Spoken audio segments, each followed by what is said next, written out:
Meze bute bantu banje ni Gatete Artire muri kubona kuri screen zanyu tujya tubana mu biganiro bigiye bitandukanye tumaze igihe kinini kuri Rutura TV tutabahereza show nkuko byari bikwiye ariko tugarukanye package imbaraga nshyashya muri rusange kugira ngo tubahenezeze tushaka icyazamura imitekerereze yacu muri rusange tujya dufite ubumenyi bugiye butandukanye. So package yacu remeze gute ntuzayicika, harimo kwanaliza ku ma film, kwanaliza ku ndirimbo uburyo bikorwamo. Yewe na timu yanyu dufite ubumenyi bugiye butandukanye ariko nibiba ngombwa tuzatuzana n'abandi ba expert batandukanye kugira ngo tubahereze show nziza, package ibe yuzuye.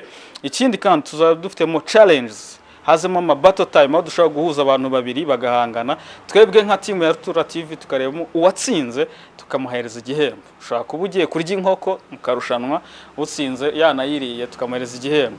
Igihembo cyo kizaba gishimishije ku buryo butangaje. Niyo mpamvu ngushishikariza gukurikirana ibiganiro byacu, urebe nimero ziri kuri channel yacu, utwandikire niba ushaka kuba muri za challenges zacu zitandukanye. Ikindi tuzatuvuga ku makuru y'imyidagaduro atandukanye mu bahanzi, muri abahanzi muri rusange, yaba baririmba muri film, yaba bashushanya, tujya muri kategori zose zigiye zitandukanye, and then tubabwira amakuru yabo uko agiye ameze. Ikindi harimo interview tuzatumira abantu bagiye batandukanye, yaba uri kuzamuka, yaba wagafasha atubwira urugendo rwe ko rumeze. Ibyo byose hazajya havamo inyigisho zigiye zizajya zigenda zidufasha ko tugenda tukireba ikiganiro, ko tugenda tubona abantu experience zigiye zitandukanye.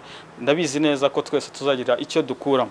Ikindi nababwira, iyi podcast yacu izaba ari umuriro. Nimwibagirwe gukora subscribe, like and share. Wibutse kubwira inshuti zawe, umuryango wawe, mukore subscribe, musharing, tubone ko content zacu zibageraho. Kandi twizeye ko package tubaha zabashimisha, muzaryoherwa kurenza izindi channel zose mwagiye mubona. Izindi muzahita muzibagirwa, mukomeze muduflowing. So remember to subscribe, keep in touch with us, turabakunda cyane.